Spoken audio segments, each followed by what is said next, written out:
أعوذ بالله من الشيطان الرجيم. هل أتاك حديث موسى إذ ناداه ربه بالوادي المقدس طوى اذهب إلى فرعون إنه طغى فقل هل لك إلى أن تزكى وأهديك إلى ربك فتخشى فأراه الآية الكبرى فكذب وعصى ثم أدبر يسعى فحشر فنادى فقال أنا ربكم الأعلى فأخذه الله نكال الآخرة والأولى إن في ذلك لعبرة لمن يخشى. رب اشرح لي صدري ويسر لي أمري واحلل عقدة من لساني يفقه قولي فالحمد لله والصلاة والسلام على رسول الله وعلى آله وصحبه أجمعين ثم أما بعد. Once again everyone, Assalamu alaikum wa rahmatullahi ta'ala wa barakatuh. The intention today is to try to finish our observations on Surah Al-Nazi'at. I'm going to go back a little bit and cover some things I didn't cover yesterday from ayah number 17 onwards, and hopefully we reach the conclusion today. Allah Azza wa Jal describes there, we were talking that this is the narrative section of the surah where Allah recalls the account of Musa alayhi salam in brief words. اذهب إلى فرعون إنه طغى, go to the Pharaoh, certainly he's the one in fact that has rebelled. إنه طغى. A couple of language issues here that I'd like to bring to your attention. The first of them is the meaning of the word طغيان that I didn't dive into as deeply yesterday. The word طغى, which is translated rebelled, جاء بمعنى تجاوز الحد في التجبر والعتو والظلم.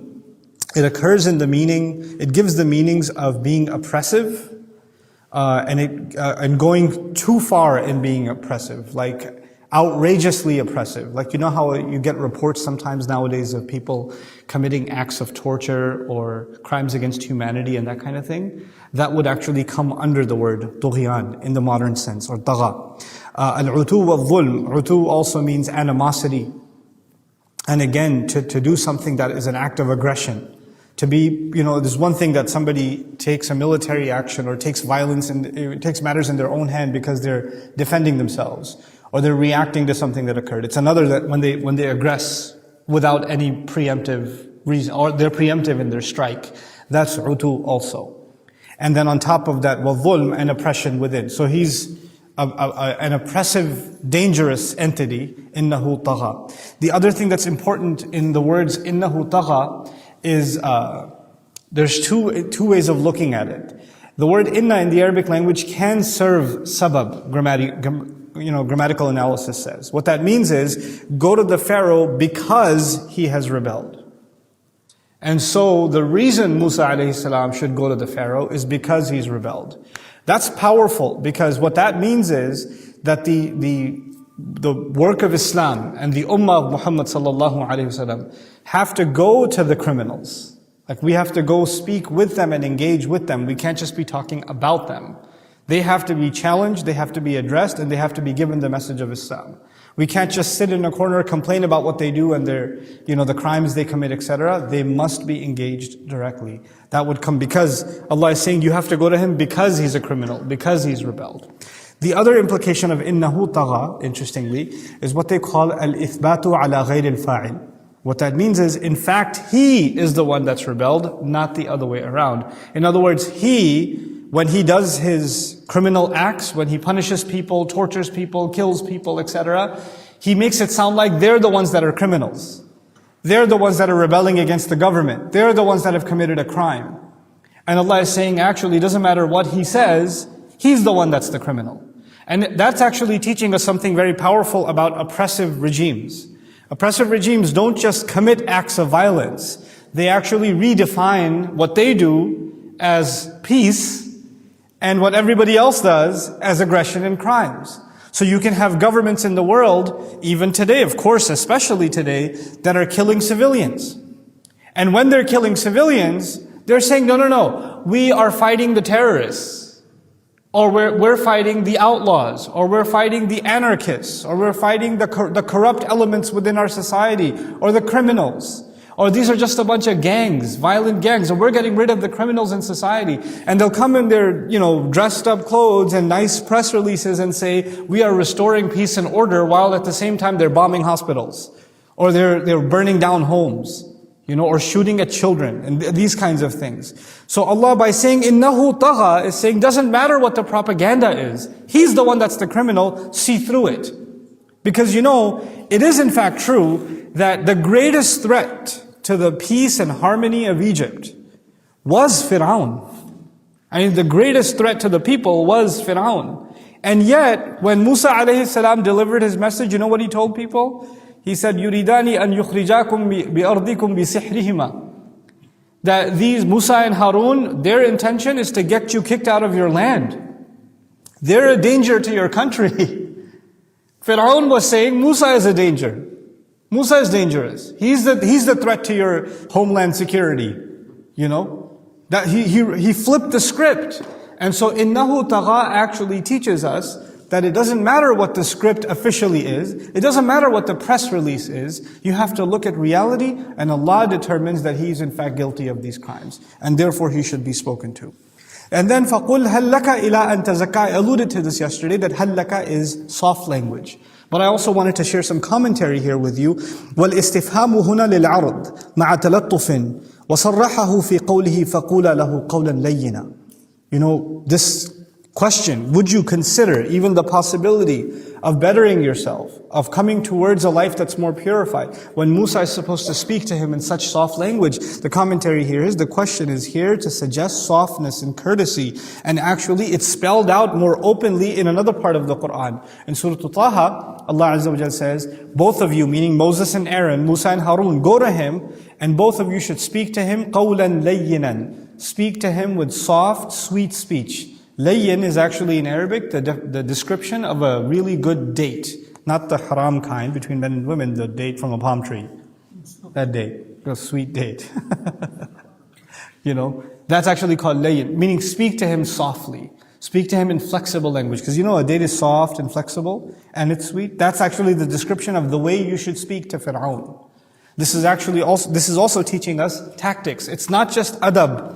It's not just manners, that doesn't matter how obnoxious they are, you speak to them nicely, but this is actually strategic. When you are going to speak to people in political power, and you have a lot of anger built up inside you because, you represent people who have been oppressed, and there are crimes that he's committed that he hasn't been charged with, and he hasn't taken, he's taken the law and order in his hands, etc. You've got all this built up, and now you finally get a chance to sit in this gathering, and you get to meet this person who's responsible for all these crimes. You don't just have your own anger, you have the anger of all of your people built up inside you, and you're the only one who gets to speak to him, and that's the moment where you might throw a shoe at him. And that's the moment that you might just scream and yell, isn't it? And guess what happens to the person who starts screaming and yelling? What happens next? Within seconds. They're removed from that audience, aren't they? What did that shoe throwing accomplish? Other than, a funny scene for comedians. But other than that, what did it accomplish? You got to blow your hot air, but you accomplished nothing. You should have come across as calm and cool. You have an agenda. You're not there to suck up to anybody. You're not there to, kiss his feet or nothing. But the manner in which you speak has to be soft, collected, calm, so that you don't come across as a, erratic, angry maniac, and they say, well, this person's not behaving, remove him from here. As a matter of fact, when you remain calm and you speak, over time, pretty soon, because you're remaining and keeping your composure, the oppressor will lose his cool. And they'll start looking like a fool, because you kept your cool. And that's a very important lesson to learn, because Musa alayhi salam, when he's going to go to Fir'aun, he's got a lot of aggression built up inside of him. He's seen a lot of the oppression firsthand. And as a matter of fact, his own mother, his own family. And on top of that, Asiya, who's begging Allah for protection from Fir'aun. He's seen that in the household. He's oppressive inside the home and for the entire land. And for someone like Musa alayhi salam who gets angry easily, this is also important. Musa alayhi salam has a pretty serious temper. And he could throw a punch. We've seen that before. And he just takes matters in his hands, and he's afraid of his temper. As a matter of fact, when he spoke to Allah, he said, وَيَضِيقُ صَدْرِي وَلَا يَنْطَلِقُ لِسَانِي. My chest becomes tight, because if he says obnoxious things like, I am God, how dare you speak to me this way, it's gonna make me upset. My chest is gonna become tight, and when it does, my tongue stops moving, which is another way of saying my tongues don't do the talking at that point, my hands do. That's also part of the meaning. So, Ya Allah, I get really upset. So you need to give me someone who will make sure I remain calm and contain. فَأَرْسِلْ إِلَىٰ Harun. Give me Harun. Send Harun along too. Right? So that's part of the strategy of Musa alayhi salam. What we're trying to understand here then is people who represent the cause of Islam in the media. People who are going to get a chance to speak with power. They have to be people who can control themselves. They have to be people that can remain calm. And they can remain on point. And they can't be swayed by emotion. Because those people are master manipulators. Fir'aun is a master manipulator. He will get you upset. He will get you riled up. You know? He will make comments that will make you go, how dare you speak that? After all the crimes you've committed. And he's trying to get under your skin. So you lose it, and then you look like the lunatic. You look like the absurd one. And so innahu tagha has a lot of, and on top of that, فَقُلْ هَلْ لَكَ إِلَىٰ أَن تَزَكَّى has a lot of strategy inside of it. So in any case, فَقُلْ هَلْ لَكَ إِلَىٰ أَن تَزَكَّى. Now وَأَهْدِيَكَ إِلَىٰ رَبِّكَ فَتَخْشَى. And so that I may guide you towards your master, so you may be afraid. But before we get to that, the idea of tazakka, to become pure. وَالزَّكَاةُ النُّمُوْ عَنْ خَيْرٍ وَبَرَكَةٍ وَتَزْكِيَةُ النَّفْسِ أَن تَتَطَهَّرْ وَتَنْمُوَ فَضَائِلُهَا. So the idea of zakat in Arabic is that something grows or betters because of goodness.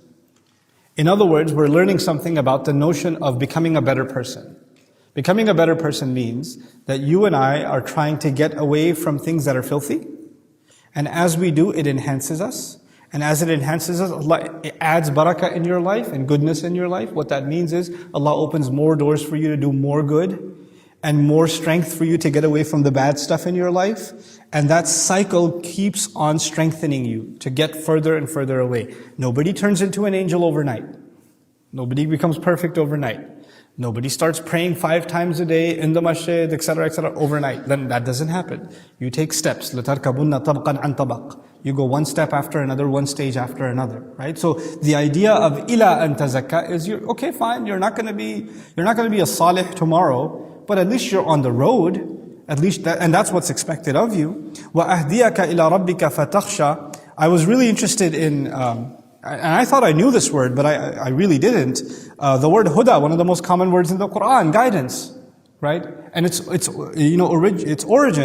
أصل استعماله في الهدى الصخرة الناتئة في الماء يؤمن بها العثار. The origin of the word huda is actually, which we call guidance, is actually a rock protruding from the water. Like, you're out at sea, or you're close to, you're not sure where you are, and there's a boulder or a pretty tiny island, like a rock sticking out of the water, and that becomes a landmark, or a sea mark, if you will. Right? So now, those who are discovering, or they were told, go this way and you might discover a rock, and that's when you know you're close to the island, or whatever. So they look at that and they know that they're on the right track. And from it comes the word huda. That's the original meaning of it. وَالْهُدَى وَجْهُ النَّهَارِ يَتَّضِحُ فِيهِ الطَّرِيقِ. And huda is our original Arabic, uses the word huda also for the bright daytime, in which the road is absolutely clear. Because, at nighttime the desert is impossible to navigate. And that the opposite is going to come later on with the word ghatash. أغطش ليلها. Ghatash in Arabic, at nighttime, it's covered, you can't really tell where to go. لا يهتدى به. You can't possibly find your directions in the time of ghatash. But anyway, وَأَهْدِيَكَ إِلَىٰ رَبِّكَ, suggesting that I will guide you towards your master. In other words, I will tell you what landmarks you're supposed to, what milestones you're supposed to reach. And so on that note, I wanted to, based on the kinds of questions people ask me, not just stuff I read in books, but the kinds of discussions I have with people, I wanted to share some things with you. Maybe you've had the question yourself. How do I know if I'm guided? How do I know if Allah is happy with me? I mean, I'm trying to do this, and this, but I'm not sure if this is good enough, or, whether Allah will accept it or not. And people have these kinds of, notions, right? And then people ask, how do I know if my intentions are pure? And how do I know if my heart is clean? And I'm trying to do this dhikr and that dua, and which dua can I make that I can become XYZ? And so there's all this like mystery as to where do I stand with Allah.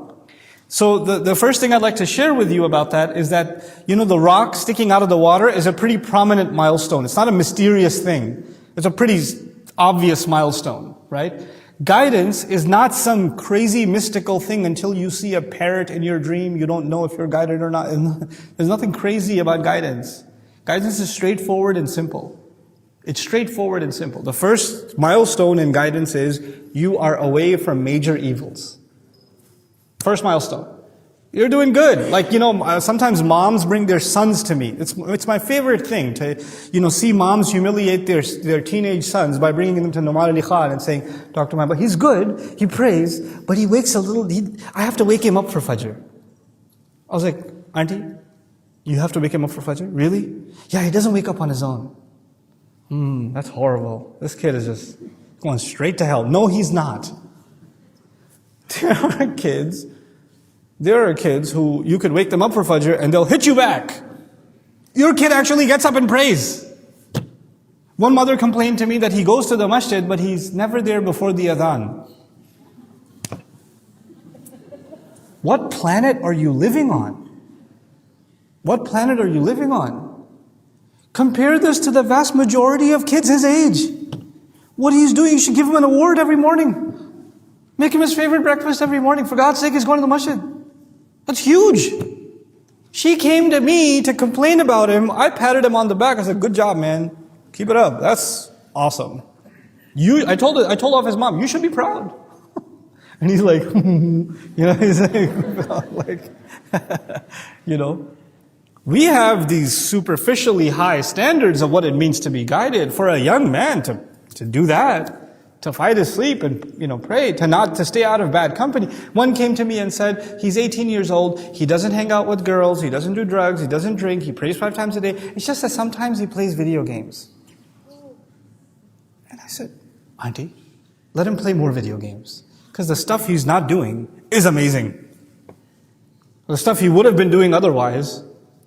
Or he really loves basketball. Or he spends a lot of time playing with his friends. I was like, when he goes on the weekend to play with his friends, does he pray? Yeah. So let him play. What's wrong with that? Some kid's really happy right now. Then people come to me especially with kids, right? Ustad, I really want your advice on parenting. Okay, sure, yeah. How old is your child? 6 months. Let him be a baby. I really need your advice on how to teach my child Quran. He's 2 years old. Chill out. He's 2 years old. Let him be a baby. You don't need to turn him into a hafiz of Quran at 3 years old. Chill out. Relax. Why do you have to force these standards on them? Who created these standards anyway? And now what's unfortunately happened in terms of guidance is the majority of the ummah have the completely false standards of guidance. Completely false. If my child has memorized the Quran, he's guided. Or she's guided. If my child knows how to recite the Quran or finish reciting the Quran, they're guided. What? There are plenty of kids that have memorized the entire Quran and they are now in gangs. I know plenty of them in different cities in this country that I can name that are in jail, that are hufaz of Quran. They're in jail. That dealt drugs. Why am I saying that to you? Because our deen did not say once you memorize Allah's book, you'll be guided. Or once you recite beautifully, you'll be guided. Or once you dress a certain way, you'll be guided. It didn't say these things. Once you come to Sunday school, you'll be guided. Or when you go to Islamic school, you'll be guided. Guidance is actually some very fundamental milestones. The way you think. The way you prioritize life. The way you treat people. Our guidance fundamentally is first and foremost attitude and some fundamental behavior. That's it. That's guidance. Knowledge, worship, all of those things, they enhance guidance. They further guidance. They support guidance. But we have removed from the equation our attitudes, our thought process, our behavior, our mannerisms. They don't have to do with guidance. It's just recitation and worship and appearance. That's guidance. That's all artificial. That's not guidance at all. So that road needs to be reestablished. And that road is not just in reciting the Qur'an, it's actually in restoring the thought process that the Qur'an inspired. It wanted people to think a certain way, to live their lives a certain way. Any case, so وَأَهْدِيَكَ إِلَىٰ رَبِّكَ, the road to guidance is a very simple one. On the side note, some of you might think this is very controversial. I have to share with you what I'm convinced of, not anything else. You are completely free to disagree. We're all students here, so am I, and I may be entirely wrong. But let me just tell you, when you study the Qur'an, beginning to end, and you study the life of our Messenger, ﷺ, beginning to end, and the advice that he used to give people when they would come to him and say, I want to be a better person, I want to go to Jannah, what should I do? The advice that he would give would be very simple. It's never complicated. It's never complicated. It's always simple. And it's not like, here are the 80 things you do to purify your heart. Or here's the manual of checking whether or not your heart is clean. No, it was nothing like that. It was just straightforward. How about afshu salam wa at'imu ta'am? How about you just say salam to people and feed people? Be more hospitable. Cool. That's what I gotta do? Yeah, just do that. قُلْ لَا إِلَهَ إِلَّا اللَّهُ ثُمَّ اسْتَقِيمْ. Just say La ilaha illallah and be firm. Another one comes and he says, لَا تَغْضَبْ. Don't be angry. You have a temper issue, don't be so mad. Work on your temper. That's it. Done. What about Qiyam al-Layl? What about fasting on Mondays and Thursdays? What about that? He didn't give the whole list. We make the whole list based on multiple ahadith, on multiple occasions. But do you ever wonder why the Prophet ﷺ didn't? One person came and sat him down and gave him the entire list, all in one shot. He didn't. Why not? Because the deen is simple. It doesn't ask much of you. It doesn't put a lot of burdens on you. But now because we want to mystify the subject, we want to have a manual of purification, which is exhaustive, and here are the 400 things that you must purify your tongue from, and here are the 500 things to cleanse your heart, and here's what you do with your eyes, and here's what you do with your limbs, and you're just like, Islam is, that's intense. And when you read more and more of that stuff, you realize, I'll never be that. And then on top of that, we hear stories in our sermons, in our khutbah all the time about people who prayed tahajjud every single night, and they fasted every day they could, and on top of that, they made so much dua to Allah that food, lions wouldn't eat them even if the lion was hungry, and it would bring them food or something, and you hear these crazy stories, and then all you get in your head is, man, those people were amazing. I'm horrible. They had guidance way back when, I can't have it. That's just way out of my league. That's the stories we hear. Like for example, even when it comes to giving in the path of Allah, what story you hear all the time? Umar ibn Khattab radiallahu ta'ala anhuma gave half, Abu Bakr gave everything. You've heard the story many, many times? Are those the only two Sahaba? There are thousands of companions. Some gave a date. Some gave very little. They also saw Umar. They also saw Abu Bakr as-Siddiq radiallahu ta'ala anhuma. They saw them, but they couldn't give like that. They're not in that situation and they're not at that level. What we do is we take the most extreme high examples and we make it sound like that's the standard for everybody. That wasn't even the standard for the people around at the time. They were even an extreme, awesome case for the people around them. What to speak of us? It's not fair to do that. And Allah spoke about all of the companions and said, radiyallahu anhum wa radu anhu. We don't talk about the other stories. We don't talk about the wild stories. We don't talk about the stories where a sahabi comes to the Prophet ﷺ and says, Ya Rasulullah, I did something bad. What'd you do? I was a girl, I was walking by, she looked really pretty, I went over and kissed her. It happened in Medina, radiyallahu anhum. And he's like, pray 2 rak'ah. Done. Move on with your life. Just apologize and just don't make a big deal out of it. I'm not saying you go do that, guys. Just chill out. But I'm saying they were human. They were human. They weren't walking above water. It's not like that. So the notion of guidance is not some mystical, crazy thing. It's a simple religion. It's asking you to do simple changes. Make simple changes in your life, not big ones. What is wrong, all of you know. What is right, all of you know. All the prophets from history until now that the Quran records and talks about what evils they pointed out are the evils. They're the ones you get away from. Then there's of course icing on the cake. Walk into the masjid with the right foot. Make this dua before you go into the bathroom. Make this dua when you eat, etc. Those adhkar and those enhancements, those are basically bettering your religion. They're improving it. But that's actually icing on the cake. The cake itself, you can't forget. That's the fundamentals, and they're not many.